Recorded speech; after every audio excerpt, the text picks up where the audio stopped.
শান্তি চুক্তির ব্যাপারে বড় কোনো অগ্রগতি না হলেও ইস্তাম্বুলে রাশিয়া ও ইউক্রেনের মধ্যে দ্বিতীয় দফা বৈঠক হয়েছে। মাত্র 1 ঘন্টা আলোচনা হয়েছে বৈঠকে।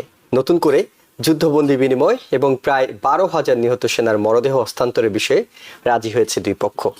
এর আগে 15 মে ইস্তাম্বুলে অনুষ্ঠিত প্রথম দফা আলোচনার পর দুই দেশের মধ্যে 1000 করে বন্দী বিনিময় হয়েছিল। রাশিয়া প্রতিনিধি দলের প্রধান জানিয়েছেন, বৈঠকে রাশিয়ার পক্ষ থেকে পূর্ণাঙ্গ যুদ্ধবিরতির জন্য মস্কোর যে শর্তাবলী আছে এমন একটা নোট ইউক্রেনের হাতে দেয়া হয়েছে। তিনি বলেন, ফ্রন্ট লাইনের নির্দিষ্ট কিছু জায়গায় 2 থেকে 3 দিনের জন্য অস্ত্রবিরতির প্রস্তাবও দেওয়া হয়েছে, যাতে নিহত ব্যক্তিদের মরদেহ সংগ্রহ করা যায়। ইউক্রেনের প্রতিরক্ষা মন্ত্রী রুস্তেম ওমেরভ বলেন, তারা রাশিয়ার এই খসড়া পর্যালোচনা করে দেখবেন।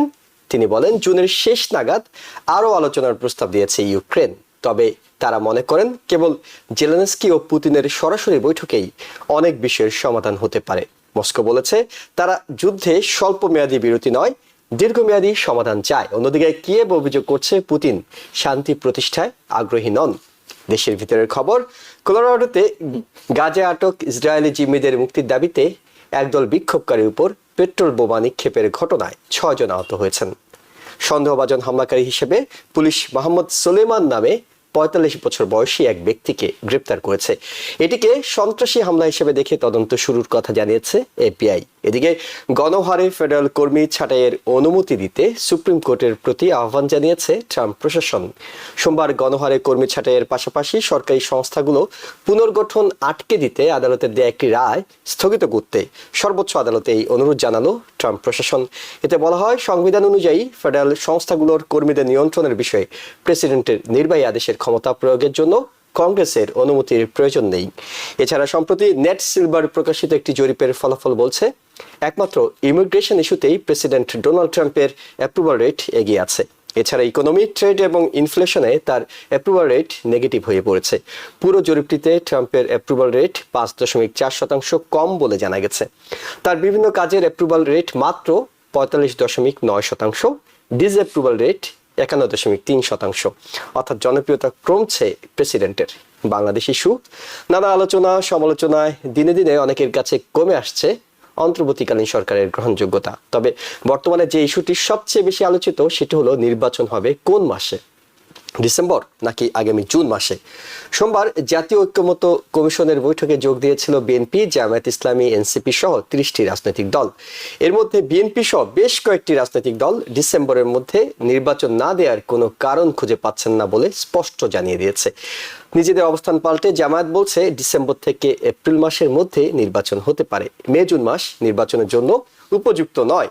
তবে নির্বাচনের মাস ঘোষণার আগে জুলাই সনদ ঘোষণা করতে হবে বলে সাফ জানিয়ে দিয়েছে এনসিপি।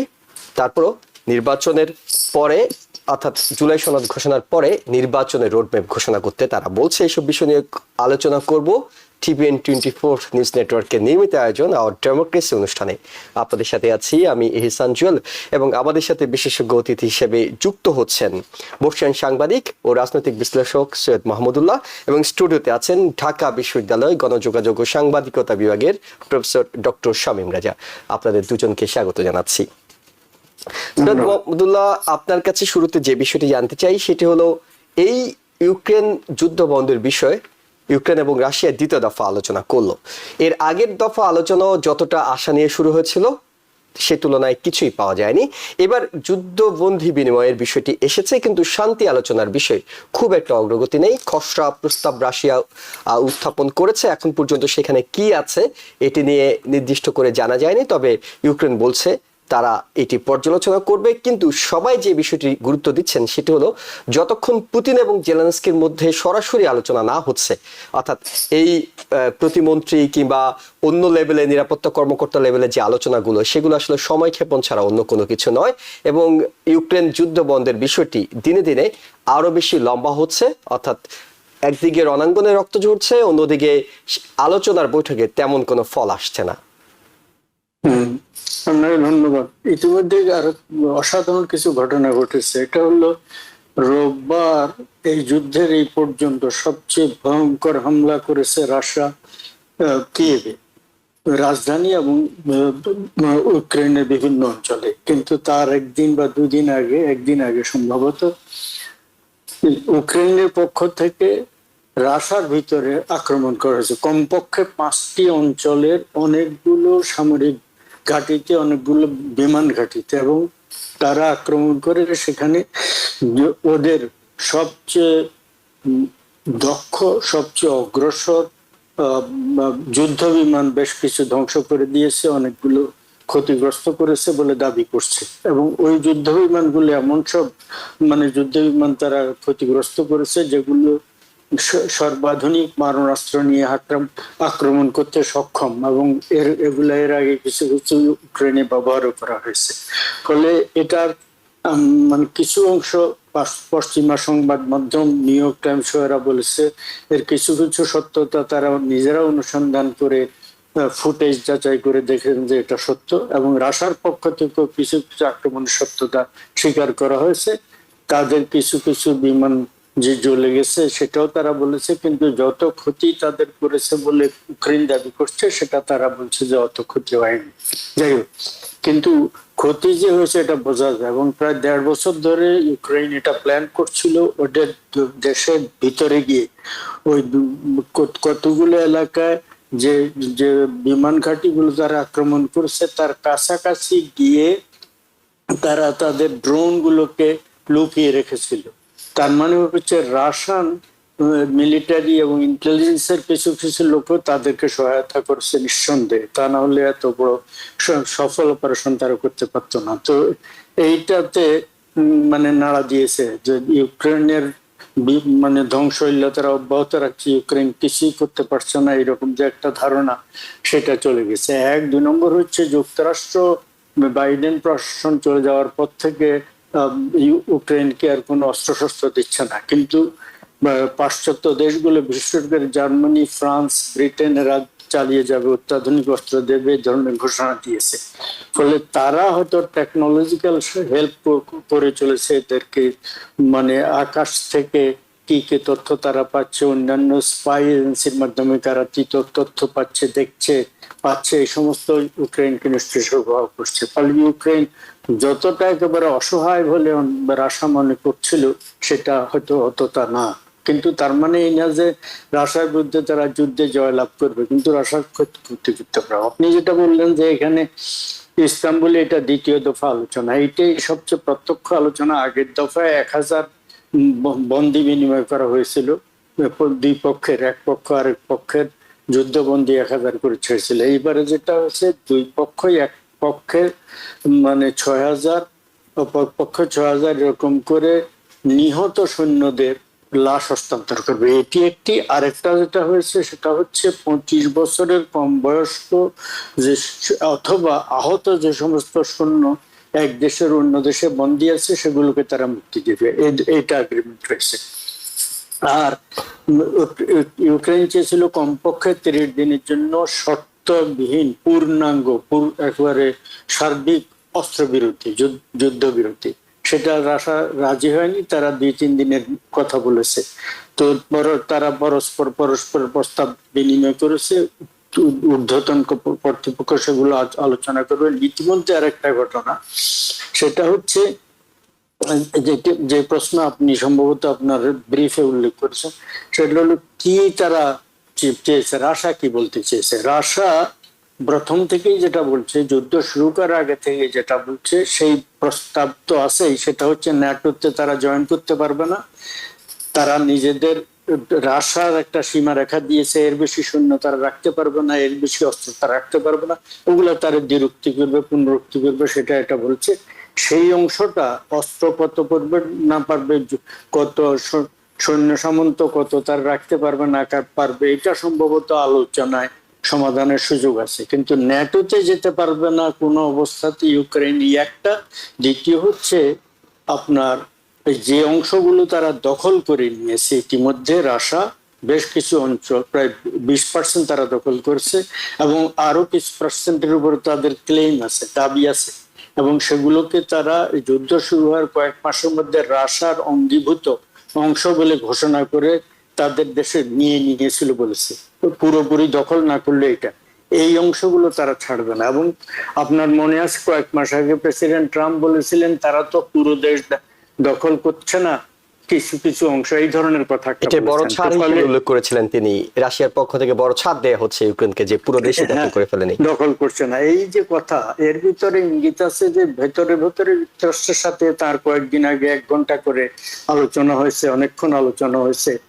এক ধরনের আন্ডারস্ট্যান্ডিং, সমঝোতা না হলে এক ধরনের রাশা কি চায়, যুক্তরাষ্ট্র কতটা তাদেরকে অ্যালাউ করবে, আমার ধারণা এই ধরনের একটা মোটামুটি অলিখিত এক ধরনের বোঝাপড়া সম্ভবত হয়েছে। তো এখন এদের দুইজনকে দিচ্ছে শেষ পর্যন্ত এই। আর একটা কথা বলা হচ্ছে যে ইউক্রেনের পক্ষ থেকে বলা হয়েছে পুতিন এবং জেলেনস্কি দুই দেশের রাষ্ট্রপ্রধানরা প্রত্যক্ষভাবে মিট না করলে এটা হবে না। ওই প্রত্যক্ষ মিটিং তো কোনো অবস্থায় তৃতীয় কোনো দেশে হতে পারবে না, একমাত্র বেলারুশ সম্ভবত হতে পারে। মানে রাশিয়ার একেবারে তাবেদার কোন রাষ্ট্র ছাড়া অন্য কোন জায়গায় পুতিন যাবেন, মিটিং করতে যাবেন না, তার বিরুদ্ধে আন্তর্জাতিক অপরাধ ট্রাইব্যুনাল গ্রেফতারি পরোয়ানা আছে।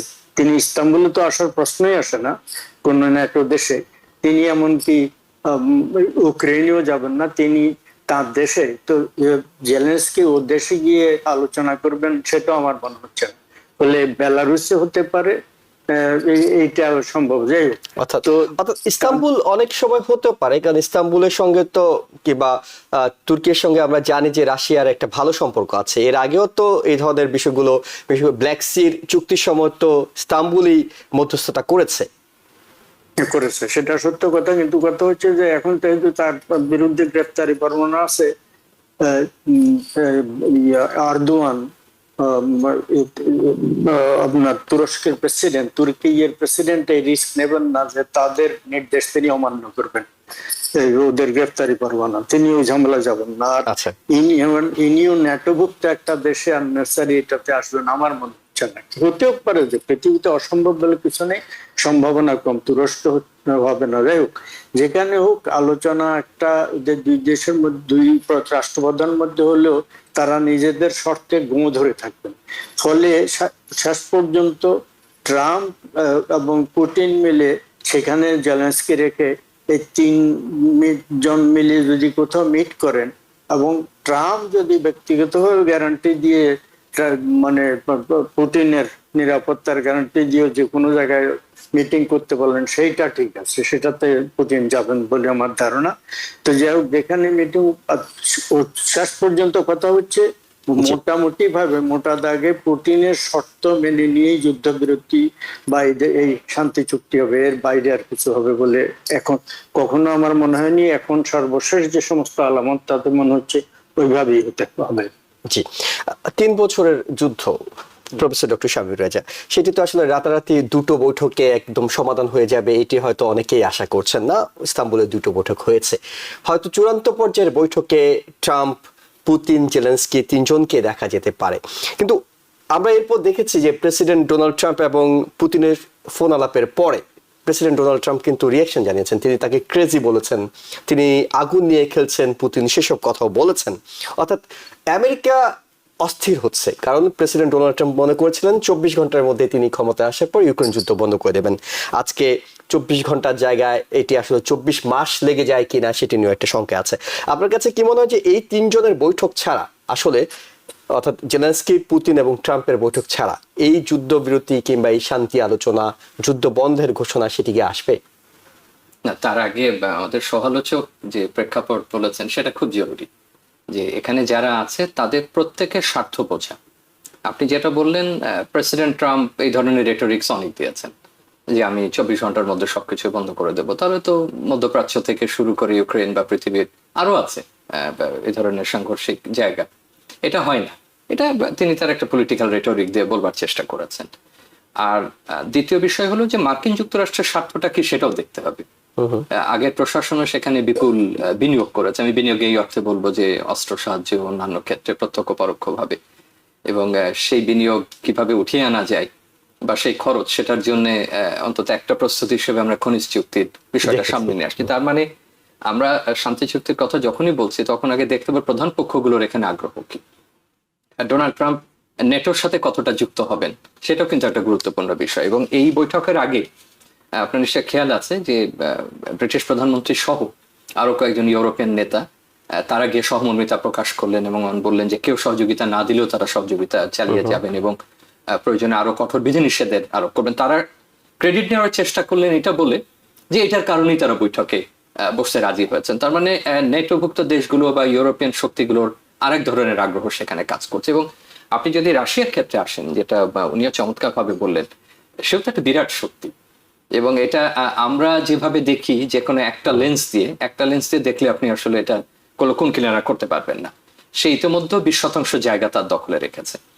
আবার অনেকভাবেই ইউক্রেন আঘাত প্রত্যাঘাত করবার চেষ্টা করছে এবং সর্বশেষ যেটা বললেন সেটা তো রীতিমতো কল্পনারও বাইরে, যে রাশিয়া টেরিটরিতে ঢুকে তার এলাকার মধ্যে 40টা বিমান, সেটা হয়তো তা নিয়ে ডিসপিউট আছে, কেউ বলছেন 40টা হোক, যে কটাই হোক, বড় আকারের আঘাত আনতে পেরেছে। এবং সবচেয়ে বড় কথা যে তার দেশের অভ্যন্তরে ঢুকে, তার সীমানার মধ্যে ঢুকে সেখান থেকে ওটাকে লুকিয়ে রেখে ড্রোন দিয়ে এত পরিকল্পিত আক্রমণ তো সহজ বিষয় না, এবং সেটা দ্বিতীয় দফার একেবারে শান্তি আলোচনার প্রাককালে।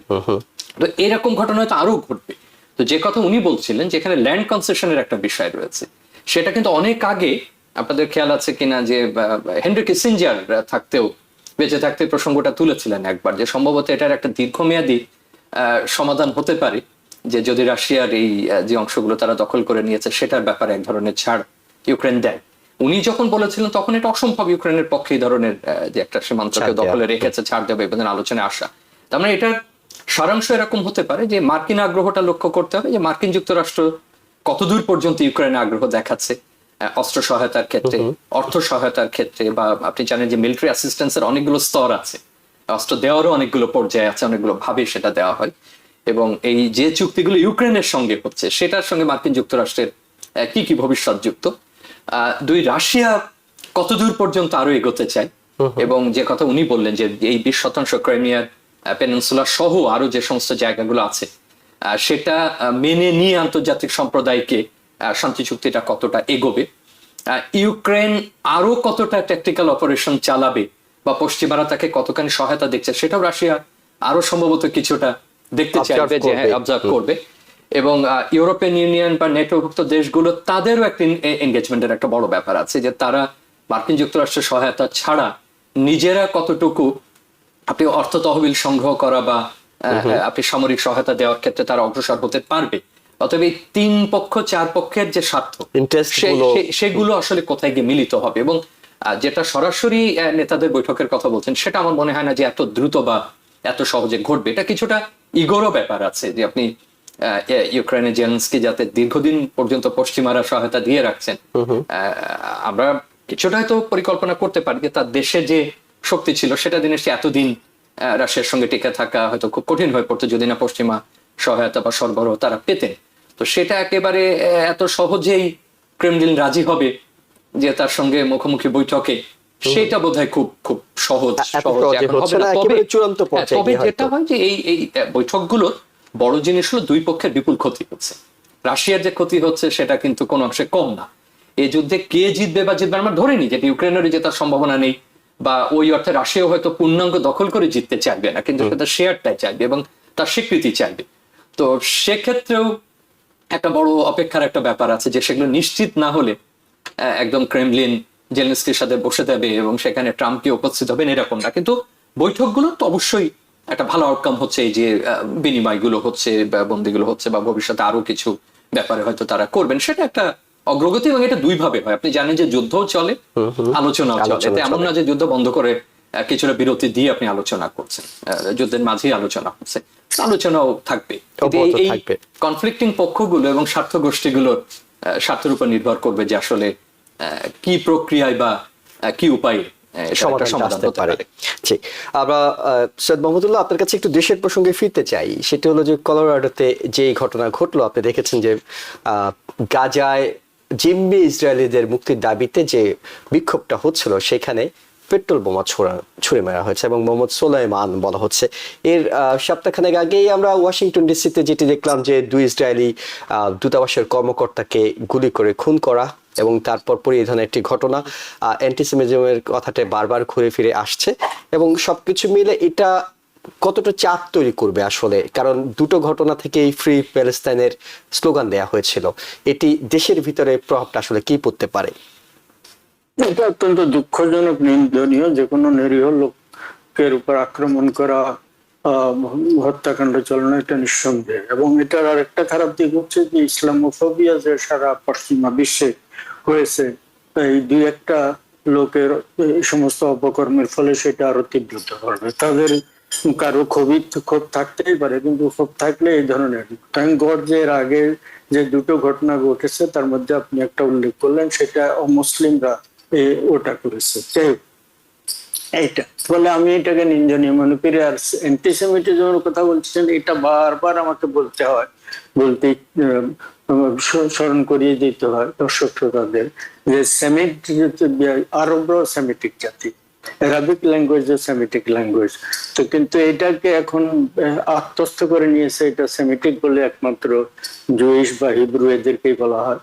তো এটা দুঃখজনক। কোন একটা জাতিগোষ্ঠীকে, কোন ধর্ম গোষ্ঠীকে, যে কোনো এথনিসিটিকে টার্গেট করে কোনো কিছু করা, সে যেমন সেখানে যাকেই করা হোক না কেন, সেটা মুসলমান হোক, খ্রিস্টান হোক, জুইশ হোক, যে কোনো ধর্মাবলম্বী হোক, একটা এলাকার বাসিন্দা হোক, পর এলাকার বাসিন্দা হোক, যাই হোক না কেন। দ্বিতীয় মহাযুদ্ধে যেমন হিটলার যে অবর্ণনীয় হত্যাকাণ্ড চালিয়েছে, প্রায় 6 মিলিয়ন জুইশ লোককে মেরেছে, প্রায় 1 মিলিয়নের কাছাকাছি এদেরকে মেরেছে, জিপসিদেরকে মেরেছে। তো এগুলো নিন্দনীয়। ফলে আমি এটা নিন্দা করি, এবং এটার রিপারকাশন ইসলামোফোবিয়াকে কিছুটা উস্কে দেবে। তার কারণে মুসলমানদের নিরাপত্তা কিছুটা হয়তো ক্ষুণ্ণ হতে পারে।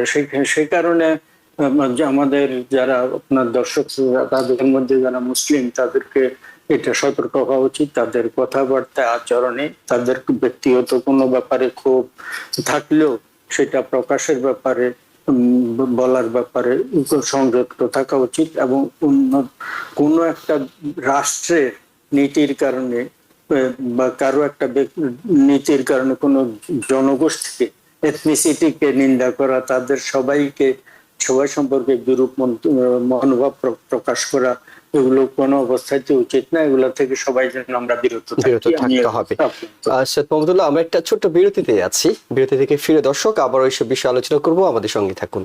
আবারও স্বাগত জানাচ্ছি হাওয়ার ডেমোক্রেসি অনুষ্ঠানে। আমাদের সাথে যুক্ত আছেন বর্ষীয়ান সাংবাদিক ও রাজনৈতিক বিশ্লেষক সৈয়দ মোহাম্মদুল্লাহ এবং ঢাকা বিশ্ববিদ্যালয়ের গণযোগাযোগ ও সাংবাদিকতা বিভাগের প্রফেসর ডক্টর শামীম রাজা। আপনাদের দুজনকে আবারও স্বাগত। প্রফেসর ডক্টর শামীম রাজা, আপনি আলোচনার শুরুতে বলছিলেন যে বিভিন্ন লেন্স দিয়ে বিভিন্নভাবে দেখার সুযোগ থাকে। একেবারে পৃথিবীর অন্য প্রান্ত থেকে প্রেসিডেন্ট ডোনাল্ড ট্রাম্পের কর্মকাণ্ডগুলো হয়তো দেখছেন। তিনি দায়িত্ব নেওয়ার পর 20 জানুয়ারি মানবাধিকার, সুশাসন, বাণিজ্য থেকে শুরু করে, আপনি সাংবাদিকতার শিক্ষক এবং একই সঙ্গে তিনি সবসময় গণমাধ্যমের শিরোনামে থাকতে পছন্দ করেন। তিনি এমন সব কাজ করেন যাতে গণমাধ্যম সবসময় প্রেসিডেন্ট ডোনাল্ড ট্রাম্প কেন্দ্রিকই আলোচনাগুলো করে। বাংলাদেশ থেকে প্রেসিডেন্ট ডোনাল্ড ট্রাম্পের কার্যক্রমগুলো বিভিন্ন ইস্যুতে কিভাবে দেখছেন আপনারা? আসলে দেখুন, আমি আমার আগের অবস্থানেই থাকবো। সেটা হলো যে আমাদের সামগ্রিকভাবে একটা বুঝতে হবে যে এই কর্মকাণ্ডগুলোর আসলে চূড়ান্ত উদ্দেশ্য কি। সম্ভবত এমন হতে পারে যে পৃথিবী আর একটা অর্ডারের দিকে যাচ্ছে। যে গ্লোবাল অর্ডারে এতদিন আমরা ছিলাম সেটা তো অনেক পুরনো হয়ে গেছে। তো মার্কিন যুক্তরাষ্ট্র হয়তো নেতৃত্বাধীন আর একটা গ্লোবাল অর্ডার যাবার চেষ্টা করছে, এবং তার এমন হতে পারে এটা যে পৃথিবীর একটা অংশের হয়তো গভীর নিয়ন্ত্রণ মার্কিন যুক্তরাষ্ট্রের কাছে থাকবে, কিংবা স্নায়ুযুদ্ধের মতো একটা অংশ হয়তো পূর্ব ইউরোপ বা অন্যান্য যেটা এখনকার রাশিয়া তারা দেখবে, চীন হয়তো একটা অংশ দেখবে। তো এরকম যদি বিশ্ব ব্যবস্থার দিকে যেতে হয়, সেটা শুরু তো আসলে আভ্যন্তরীণ নীতি দিয়েই শুরু হয়। তো যেটা মার্কিন যুক্তরাষ্ট্রের ক্ষেত্রে আমাদের যে আগ্রহের জায়গাটা, আমরা হয়তো এত গ্লোবাল অর্ডার নিয়ে চিন্তিত না, বা আমরা আন্তর্জাতিক বিশ্বে এত বড় রোল প্লেয়ার না, সুতরাং আমরা হয়তো ওইভাবে জিনিসটা এখনো পর্যন্ত ভাবছি না।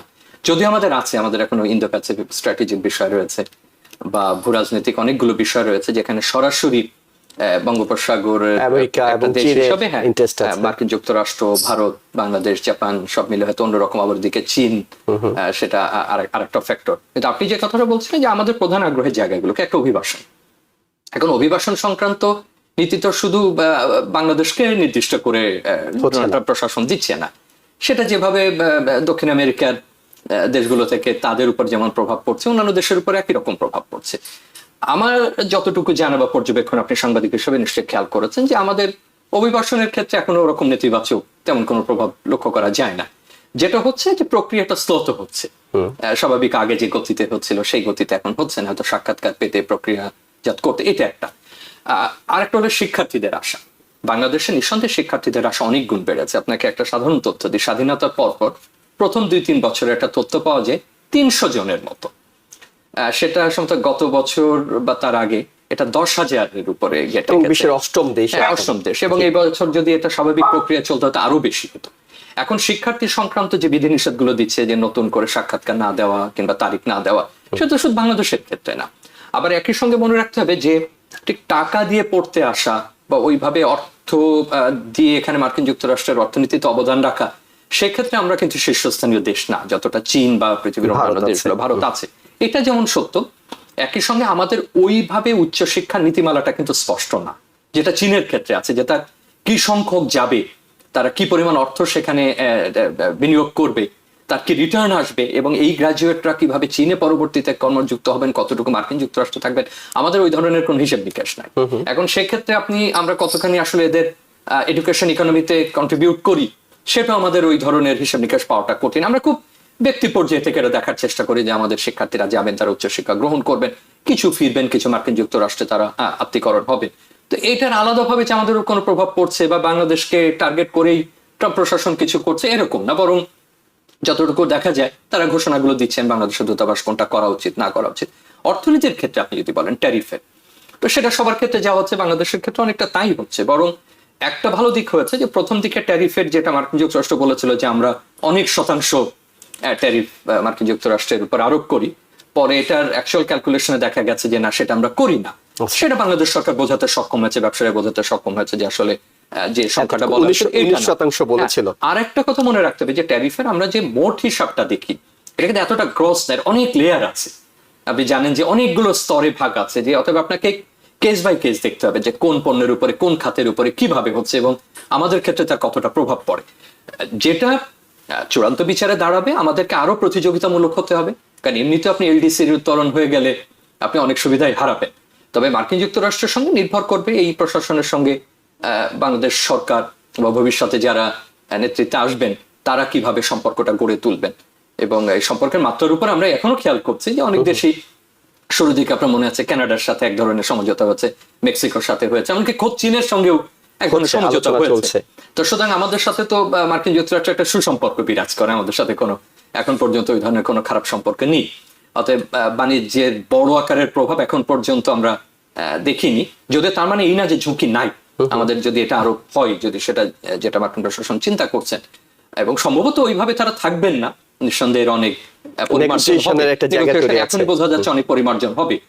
তবে সেই ঝুঁকিগুলো বাংলাদেশকে করতে হবে, আগে নিরূপণ করতে হবে যে আমি কি কি পর্যায়ে ঝুঁকিতে পড়তে পারি এবং কোথায় কোথায় আমার নেগোসিয়েশন হবে। কিন্তু আমি মনে করি যে আমাদের তৈরি পোশাকটা নিয়েই তো বারবার আলোচনা হয়, সেটা আরো প্রতিযোগিতামূলক করা, এবং আপনি আরো যদি মানসম্পন্ন যান, সেক্ষেত্রে আমরা যে ভয়টা পাই যে আমি বাজারটা হারাবো কিনা বা আমার উপরে বেশি চাপ পড়লে আমার এখানে ক্রয় দেশ কমবে কিনা, আমি সেটা মনে করি না। আমি জানি না যে যারা তৈরি পোশাক তাদের হয়তো ভিন্ন মত থাকতে পারে, তবে এটা অবশ্যই একটা বৃহৎ পরিকল্পনা বাংলাদেশের দিক থেকে দরকার। আমি এই তিনটা মোটা দাগে বিষয়গুলো দেখছি। স্যার মাহমুদুল্লাহ, আপনার কাছে সরাসরি বাংলাদেশ প্রসঙ্গে যেতে চাই। সেটি হলো, এখন আমরা দেখছি যে সংস্কার বিষয়ে জাতীয় ঐক্যমত্য কমিশন তারা প্রথম দিনের বৈঠক করেছে, মঙ্গলবার আবারও বৈঠক করবে, এবং এই বৈঠকে যেটি বিএনপি আবারও জোর গলায় বলছে, এবং এর আগে প্রফেসর ডক্টর মোহাম্মদ ইউনূস জাপানে বলেছিলেন বিএনপি ছাড়া, অর্থাৎ নাম না নিয়ে বলেছিলেন একটি রাজনৈতিক দল ছাড়া আর কেউ ডিসেম্বরে নির্বাচন চায় না। আজকে যে সংবাদ মাধ্যমের খবর এসেছে 30টি রাজনৈতিক দল সেখানে বৈঠক করেছে, অলমোস্ট 26টি রাজনৈতিক দলই ডিসেম্বরে নির্বাচনের কথা বলছে। জামাত কিছুটা সরে এসে বলছে যে এপ্রিলের মধ্যে হলে তাদের কোনো আপত্তি নেই, একমাত্র আপত্তির জায়গা এনসিপি। এই রাজনৈতিক একটা লড়াই জুন ডিসেম্বর, সেইখানে কি বিএনপি এক দফা এগিয়ে গেল কিনা? বিএনপি এগিয়ে যায়নি, বিএনপি তার বক্তব্য অটল আছে। এর আগে থেকে তারা এগিয়ে গেল মানে জিতে গেল কিনা, অর্থাৎ তাদের পক্ষেই তো অনেক রাজনৈতিক দল কথা বলছে এখন। না, যে রাজনৈতিক দল 26টা তাদের সময় ঢাল নেই, চলো নিধিরাম সরকার, ওদের ওই ঢাকার বাইরে কেউ যায় না, অতীতেও যায়নি।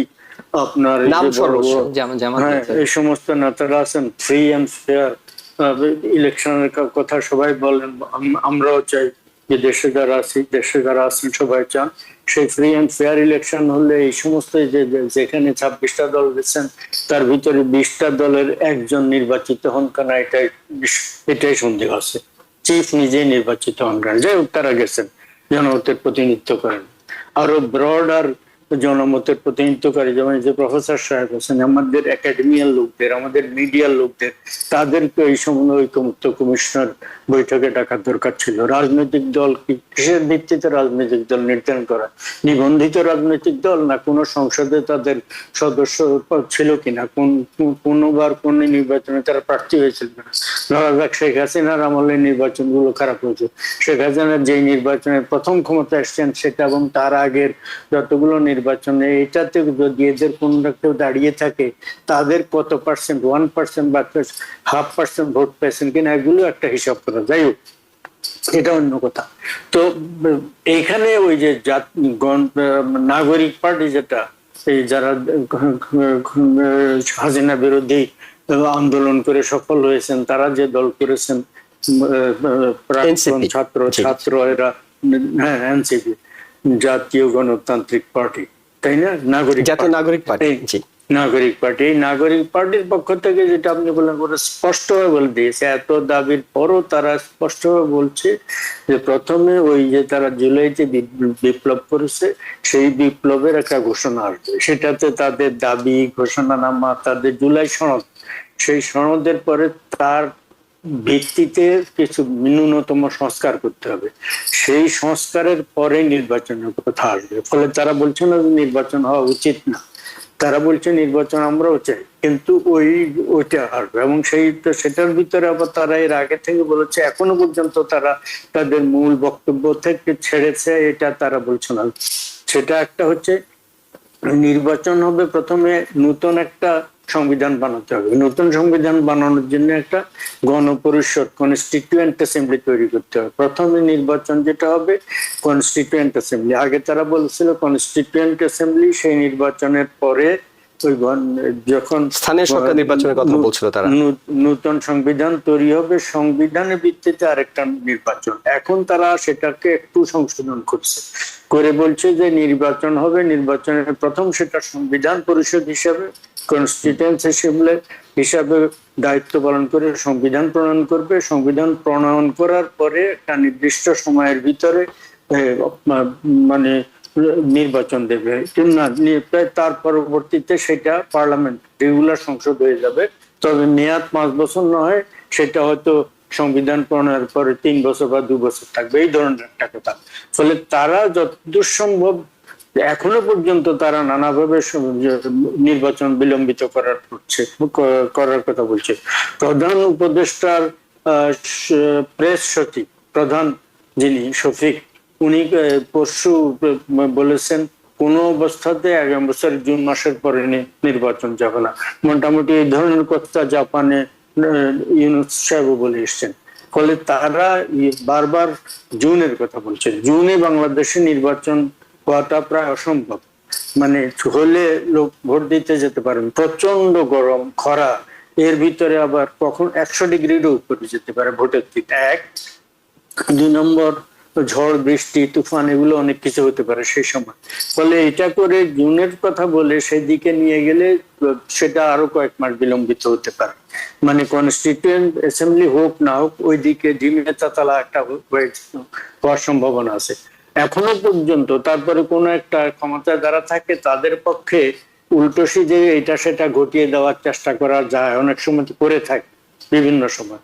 সেটা কিছু করে হঠাৎ করে একটা কনস্পিরেসি আবিষ্কার করলো, বহিঃশক্তির মানে উস্কানিতে দেশে এই ধরনের কিছু নাশকতামূলক কাণ্ড ঘটছে বা ঘটার আশঙ্কা ছিল, আমরা মুখে অ্যারেস্ট করেছি, আইনগত ব্যবস্থা নিচ্ছি, তারপরে নির্বাচন সেটার কারণে স্থগিত হতে পারে।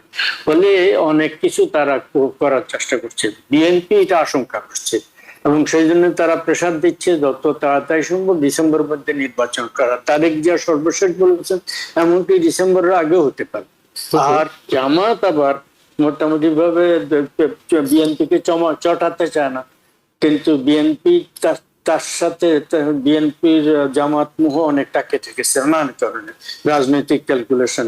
জামাত বলছে হ্যাঁ ঠিক আছে ডিসেম্বর থেকে এপ্রিল পর্যন্ত, এটা তারা বলছে, কিন্তু তারাও নির্বাচন বিলম্বিত হলে তারা নিজেরা খুশি, তারা আরো গঠিত হবে, এবং এই যে নাগরিক পার্টি তো শিবিরেরই ছেলে পেলে এটা বেশিরভাগ, ফলে তাদেরই বি টিমের মতো, ফলে ভিতরে তাদের ভিতরে কি আন্ডারস্ট্যান্ডিং আছে, তারা নির্বাচন আরো বিলম্বিত করার কোনো চেষ্টা করবে কিনা বলা মুশকিল। তবে এখন ঘটনা হচ্ছে দুঃখজনক ভাবে এই সরকার আইন শৃঙ্খলা কন্ট্রোল করতে পারছেন না। পাইকারি হারে যার তার বিরুদ্ধে মামলা হচ্ছে। নিউ ইয়র্কে থাকেন এক মহিলা ক্যান্সার পেশেন্ট, তিনি গত বছরের মে মাস থেকে যুক্তরাষ্ট্রে থাকেন, তার বিরুদ্ধে কয়েকটা হত্যা মামলা হয়েছে। হত্যা মামলা এই ধরনের, মানে একটা হত্যা মামলায় অনেক সময় কয়েকশো আসামি, একটা খুনের ব্যাপারে। কতগুলো ক্ষেত্রে দেখা গেছে হত্যা যার যিনি নিহত হয়েছেন বলে তার জন্য খুনের মামলা করা হয়েছে, তিনি জীবিতই আছেন, এবং আবার মামলা যিনি করেছেন তিনি আসলে খুনের, যে ব্যক্তি খুন হয়েছেন তাকে চেনেন না, এই ধরনের। ফলে এই যে একদিকে মব কাণ্ডখানা হচ্ছে, আক্রমণ, আর একটা হচ্ছে যে উৎকোষব মামলা, ল অ্যান্ড অর্ডার করতে পারছেন না সামরিক বাহিনীর প্রধান, সশস্ত্র সেনাবাহিনীর প্রধান, স্থলবাহিনীর প্রধান কড়া কথা বলেছেন ডিসেম্বর মধ্যে দেওয়ার জন্য। তারপর আবার সরকারের পক্ষ থেকে স্টেটমেন্ট দেওয়া হয়েছে যে বিদেশি শক্তির প্রভাবে মানে বাংলাদেশে ভারতীয় আধিপত্যবাদের কথা স্পষ্ট করে বলা হয়েছে প্রধান উপদেষ্টা দপ্তর থেকে। অর্থাৎ নানা জায়গায় বিশৃঙ্খলা, কোনোভাবেই শৃঙ্খলা হয়তো আনা সম্ভব হচ্ছে না, এর মধ্যে নির্বাচনের চাপটা তো আছে। আমরা একটু প্রফেসর ডক্টর শামীম রাজা আপনার কাছে একটু শুনতে চাই, সেটা হলো যে একেবারে স্রোতের বিপরীতে গিয়ে তো এনসিপির জন্ম। তাদের বিপ্লবটা হয়েছিল, অন্যরা যেতে পারেনি, তারা সেটা করে দেখানোর চেষ্টা করেছে। পরবর্তীতে তারা একটা রাজনৈতিক দল গঠন করেছে, বারবার করে তাদের কাছ থেকে রাজনৈতিক বন্দোবস্ত শব্দটা আমরা শুনছি। তারা নিজেদের বন্দোবস্তটা, অর্থাৎ এনসিপির গন্তব্যটা কিংবা এনসিপির যে কার্যক্রম প্রতিষ্ঠার পরে এই কয়েক মাসে এবং নির্বাচনী ওদের যে ভাবনা, তারা আসলে কি চাইছে বলে মনে হয়? প্রথম হচ্ছে যে বাংলাদেশের যে কোনো রাজনৈতিক বিশ্লেষণে মনে রাখতে হবে যে এর কোনো ধারাবাহিকতা নেই, এবং এখানে কোনো readily available set of data নাই। যেমন আপনি এই দেশে পারেন, আপনি পুরনো তথ্য নিয়ে, উপাত্ত নিয়ে, ঘটনা নিয়ে একটা বিশ্লেষণ করেন, প্রতিনিয়ত এত নতুন নতুন বিষয় তৈরি হয় যে আগের বিষয়ের সঙ্গে তার কোনো মিল থাকে না। দ্বিতীয় হলো যে এটা যা দেখা যায় তার পেছনে এত ধরনের ঘটনা কাজ করে যে আপনি সাংবাদিক হিসাবে বা একজন পর্যবেক্ষক হিসাবে যে তথ্য দিয়ে একটা বিশ্লেষণ করছেন, দেখা গেল বিশ্লেষণটা কাজে লাগছে না, কারণ পেছনে আরো অনেক শক্তি কাজ করে এবং বিভিন্ন ষড়যন্ত্র তত্ত্ব তৈরি হয়, বিভিন্ন অনুমান তৈরি হয়। আপনি যে দলটির কথা বললেন, শুরু থেকে এই পর্যবেক্ষণটা হলো যে এই দলের এখনো গঠনতন্ত্র স্পষ্ট হয়েছে কিনা। এখন যেহেতু যারা এখানে আছেন তারা এই অভ্যুত্থানের নেতৃস্থান নিয়েছিলেন, তারা সবাইকে সংগঠিত করেছেন, সুতরাং তাদের একটা গ্রহণযোগ্যতা তৈরি হয়েছে, এবং এটা একটা বিশেষ পরিস্থিতি। এখানে কে গ্রহণযোগ্য, কে গ্রহণযোগ্য প্রশ্ন তোলার আপনার সুযোগ নেই। অর্থাৎ সকালকে আমন্ত্রণ জানানো হচ্ছে এবং তারা একটা বড় শক্তি, তারা বড় জানান দিয়ে তাদের দলের যাত্রা শুরু করেছেন, তারা আমন্ত্রিত হচ্ছেন, মত দিচ্ছেন। কিন্তু এই দলটা সম্পর্কে তো আপনাকে জানতে হবে। আপনি পুরনো দলগুলো সম্পর্কে যত সমালোচনা করেন আপনি জানেন, আপনি বিএনপি সম্পর্কে বলতে পারেন, আপনি জামাত সম্পর্কে বলতে পারেন, বা অন্যান্য দল সম্পর্কে দুই এক লাইন আপনি বলতে পারেন, এবং আপনি হয়তো তার ঘোষণা, তার যে গঠনতন্ত্র সেটা নিয়ে তাকে উত্তর না দিলেও প্রশ্ন করতে পারেন যে আপনার এই আছে, আপনি এই করেন না কেন। এখন একটা তরুণদের দল, যে দলটা আসলে কি করতে চায়, শুধুমাত্র একটা সেকেন্ড রিপাবলিক কিংবা আপনি বললেন যে নতুন একটা সংবিধান, এটা তাদের দাবি, কিন্তু গঠনতন্ত্র তো আরো বড় কিছু, যে দলটা আসলে কি চায়, মানে তার আরো অন্যান্য কার্যক্রম কি, তার লক্ষ্য উদ্দেশ্যগুলো কি, তার ঘোষণাগুলো কি, সেটা কিন্তু নাই।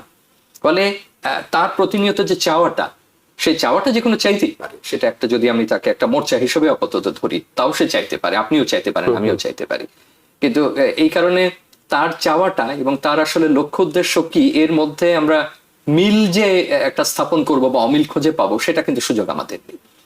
এবং যে কথা একটু আগে উনি বলছিলেন যে শুরুতে তাদের বক্তব্য থেকে তারা কিন্তু কিছুটা, আমার কাছে মনে হচ্ছে যে ভাষাগত পরিবর্তন এনেছে। যেমন জুলাই চার্টার যদি হয়, আমার ধারণা এই জুলাই চার্টার কোন অবস্থাতে যেটা তরুণরা শুরুতে প্রত্যাশা করেছিলেন সেরকম হবে না। বিএনপি নিশ্চয়ই সেকেন্ড রিপাবলিকের সমর্থন দেবে না, তাদের কথাবার্তা যেটা বোঝা যায়, বা তারা খুব একটা, আমার মনে হয় না যে একটা কনস্টিটিউয়েন্ট অ্যাসেম্বলির ব্যাপারেও তাদের আগ্রহ আছে। তারা একটা পূর্ণাঙ্গ সংসদ চায় বা পূর্ণাঙ্গ সংসদীয় নির্বাচন চায়। তার মানে এই ব্যাপারে ঐক্যমত্য হওয়ার কোনো সম্ভাবনা অন্তত সুযোগ দেখি নেই, না, হ্যাঁ। সুযোগ দেখি না। এখন যেগুলো তো হতে পারে, যেমন দ্বিকক্ষের ব্যাপারে হতে পারে, আসন বাড়ানোর ব্যাপার হতে পারে, পুনর্বিন্যাসের ক্ষেত্রে হতে পারে, নারী প্রধানমন্ত্রীর আসনের ক্ষমতা ক্ষেত্রে, কমার প্রধানমন্ত্রী এবং বিষয় হতে পারে। রাষ্ট্রপতি ক্ষমতার মধ্যে ভারসাম্য আনার ক্ষেত্রে হতে পারে, বা আরো বিশেষ বিশেষ কিছু হতে পারে। আবার এবার আসুন স্থানীয় সরকার নির্বাচন। আমার মনে হয় না যে বিএনপি জাতীয় নির্বাচনের আগে স্থানীয় সরকার নির্বাচনে রাজি হবে। নেবে তার কিংবা পেছনে রাজি আরো নেবে। অনেকগুলো কারণ আছে। এবং আবার অন্য পক্ষরা হয়তো মনে করছে যে এনসিপি সহ যে স্থানীয় সরকার নির্বাচন হলে এই মুহূর্তে যেহেতু পুরনো জনপ্রতিনিধিরা নেই, এক ধরনের প্রশাসকদের চালাতে হচ্ছে, সুতরাং তাদের একটা জায়গা তৈরি হচ্ছে, একটা গ্রহণযোগ্যতা তৈরি হচ্ছে, তারা হয়তো বড় আকারের সেই জায়গাগুলোতে ভালো করলে তাদের জন্য জাতীয় নির্বাচনে যাওয়াটা ভালো হবে। কিন্তু আবার ওই জায়গাতে আসবো, আপনি যদি ফর্মাল পলিটিক্স এর কথা বলেন, যদি আমি আগেই বলে নিয়েছি এখন আনুষ্ঠানিক রাজনীতি বলবার সুযোগ নেই, কারণ পরিস্থিতিটাই আনুষ্ঠানিক না, এটা একটা একটা বিশেষ পরিস্থিতি, সবাই একমত হয়ে একটা দাঁড় করানো। সুতরাং এই চার্টারের যে কথাটা, যেটা অন্য আলোচকও বলছিলেন, শুরুতে তারা যতটা রেডিক্যাল ছিলেন, এখন মনে হচ্ছে যে অতটা তারা নেই। কিন্তু এখানে দুটো প্রশ্ন আমি রাখবো। একটা হলো যে এতদিন যে বলা হচ্ছিল অন্য পক্ষ থেকে, বিএনপি ছাড়া, যে আইন শৃঙ্খলার অবস্থা ভালো না, অতএব ডিসেম্বরে নির্বাচন করা যাবে না। তাহলে এমন কি ম্যাজিক আছে যে ডিসেম্বরের পরের 6 মাসে এবার আইন শৃঙ্খলা রাতারাতি ভালো হয়ে যাবে, আমার পুলিশ বাহিনী পুনর্গঠিত হয়ে যাবে, সবকিছু করবে? এটা আপনি কিভাবে, মানে কিভাবে আপনি এটা নিশ্চয়তা দিচ্ছেন? কিন্তু সেটা একটা ইস্যু। আবার এদিকে আমরা যেটা বলি যে নির্বাচনের একটা সময় থাকে, কিছু প্রাকৃতিক বিষয় থাকে, সেটা একটা ইস্যু। আবার এরা বলছে জুলাই চার্টার হবার আগে আপনি করতে পারবেন না। সংস্কারের ক্ষেত্রে একটা কথা বলে চারি, যে সংস্কারগুলো এখন পর্যন্ত প্রায় সবাই একমত হয়েছেন, সেই সংখ্যা আমরা শুনছি 17 উপরে, 100-150 ইস্যুতে, সেগুলো কেন শুরু করা যাচ্ছে না? টাস্ক ফোর্সের দেবপ্রিয় কিন্তু বারবার বলছেন যে আমরা অর্থনীতির ক্ষেত্রে, অন্যান্য ক্ষেত্রে যে সুপারিশগুলো করেছি, যেটা নির্বাহী আদেশে করা যেতে পারে বা অধ্যাদেশ জারি করে করা যেতে পারে, যেটা নিয়ে কোনো রাজনৈতিক বিতর্ক হওয়ার সম্ভাবনা নেই, সেগুলো কিন্তু আমরা বড় আকারে কিন্তু আমরা উদ্যোগ দেখছি না। অতএব আপনি যেটা বলছেন আইন শৃঙ্খলা হলে এটা হবে, কিংবা ছোট সংস্কার বড় সংস্কার, এগুলো অনেকটা বিমূর্ত ধারণা তৈরি করে। তো সুতরাং আমি একটা কিছুটা সম্ভাবনা দেখি যে জুলাই আগস্টের দিকে যদি তারা একটা স্পষ্ট করেন যে এই বিষয়ে আমরা একমত হয়েছি, তাহলে হয়তো সেটা এক। দ্বিতীয়ত জামাতের হয়তো একটা অন্য আগ্রহ থাকবে, তার একটা বিচারের ইস্যু আছে, সেটা তেমন হতে পারে যে বিএনপি যে দ্রুত নির্বাচন চাইছে, সেই নির্বাচনটা হয়ে গেলে তার যে নেতা কর্মীরা বিচারাধীন আছে সেটা কতটা চলমান থাকবে, সেটা হয়তো তার একটা ইস্যু থাকতে পারে, সেটা আরো গোছাতে যাচ্ছে। এনসিপির পয়েন্ট অফ ভিউ থেকে যদি আমরা বোঝার চেষ্টা করি, তাহলে এমন হতে পারে আরো সময় পেলে সে আরো গুছিয়ে উঠতে পারবে, কিংবা পরিস্থিতি দেখে হয়তো সে তার গঠনতন্ত্র অন্যান্য বিষয়, অর্থাৎ প্রত্যেকের জায়গা থেকে বিষয়টা চিন্তা করছে। কিন্তু সংস্কারের প্রশ্নে আমার কাছে মনে হয় যে প্রত্যাশিত যেগুলো, যেটা নিয়ে রাজনৈতিক বিতর্ক হওয়ার সুযোগ নেই, যেটা নিয়ে বিএনপি আপত্তি জানাচ্ছে না, অন্যরা আপত্তি জানাচ্ছে না, সেগুলো কিন্তু স্লথ, এবং সেটা আমরা ওইভাবে দেখছি না। আর বড়গুলো তো কেউ না কেউ শুরু করবেন, এবং বাকিগুলো, সুতরাং যে সোশ্যাল কন্ট্রাক্টটা দরকার, এটার জন্য যে চাপ সৃষ্টি করা দরকার, আমি সমালোচকের কথা দিয়েই শেষ করব, যে নাগরিক সমাজের একটা বিরাট অংশ কিন্তু এই সরকার, যারা একসময় অ্যাডভোকেসি করতেন পরিবেশ নিয়ে, সুশাসন নিয়ে, এখন অ্যাডভোকেসি কারা করছে? এটা কি কেবলই পলিটিক্যাল পার্টিস গুলোর কথা হবে যে আমি কি চাই? তাহলে সাধারণ যে অ্যাডভোকেসি গ্রুপগুলো, জনগণ, সিভিল সোসাইটি বা বিশিষ্ট যারা, তাদের কি কোনো বক্তব্য থাকবে না? তারা কি চাপ সৃষ্টি করবে না দলগুলোর উপরে? অর্থাৎ এই বিরোধ, এই অনিশ্চয়তা যত থাকবে, প্রতিদিন অনিশ্চয়তা তৈরি করছি আমরা, এবং নতুন ইস্যু তৈরি হচ্ছে, আমরা প্রশ্ন তুলতে থাকবো এবং আমরা অনিশ্চিতভাবে এটা আলোচনা করব। অনেক ধন্যবাদ প্রফেসর ডক্টর শামীম রেজা এবং সৈয়দ মাহমুদুল্লাহ, আপনাদের দুজনকেই আমাদের মূল্যবান সময় এবং মতামত দেওয়ার জন্য। দর্শক যারা দেখছিলেন সবাইকে ধন্যবাদ জানিয়ে শেষ করছি আজকের মতো। দেখা হবে আগামীকাল রাত 8টায় আওয়ার ডেমোক্রেসি অনুষ্ঠানে। ভালো থাকবেন। TBN 24 টেলিভিশন দেখতে আজই কল করুন 7187776556। লগ ইন করুন www.totalcablebd.com। নিউ ইয়র্ক থেকে সম্প্রচারিত TBN 24 টেলিভিশন বিশ্বজুড়ে বাঙালির কণ্ঠস্বর।